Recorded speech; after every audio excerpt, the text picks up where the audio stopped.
Does the government work for us or do we work for the government? Can the president use the military to arrest anyone he wants, keep that person away from a judge and a jury, and lock him up for as long as he wants?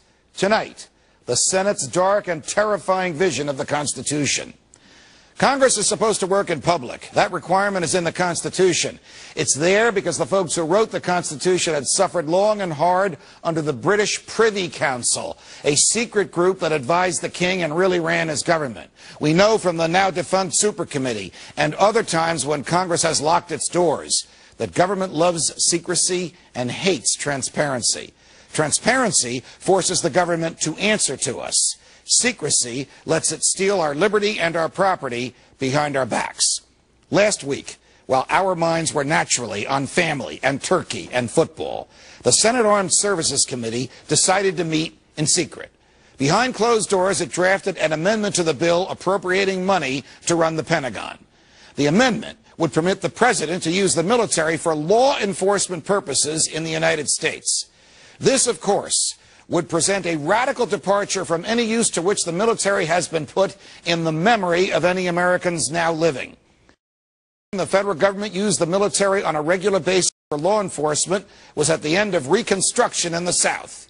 The year was 1876. In fact, the deal to end Reconstruction resulted in the enactment of federal laws prohibiting the use of domestic military purposes of American military, for domestic law enforcement purposes. This has been our law, this has been our custom, and this has been our set of values to which every president has adhered for 145 years.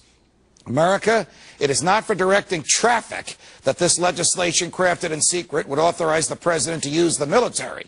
Essentially, this legislation would enable the president to divert from the criminal justice system and thus to divert from the protections of the Constitution any person he pleases. And that person, under this terrifying bill, would have no recourse to a judge to require the president either to file charges against him or to set him free. Can you imagine an America in which you could lose all liberty from the presumption of innocence to the right to a lawyer, to fairness from the government, to a jury trial, simply because the president says you are dangerous? Well, nothing terrified or animated the founders more than that. The founders who wrote the Constitution had just won a war against a king who actually had less power than this legislation will give to American presidents. But to assure that the new government here would not do to Americans what the king had done and tried to do to the colonists, they wrote in the Constitution the now iconic guarantee of due process. The Fifth Amendment to the Constitution says, in plain and ordinary English, no person shall be deprived of life, liberty, or property without due process of law. Note, the founders used the word person. Thus, the requirement of due process must be accorded to all human beings restrained by the government. Not just Americans, not just nice people, but all persons.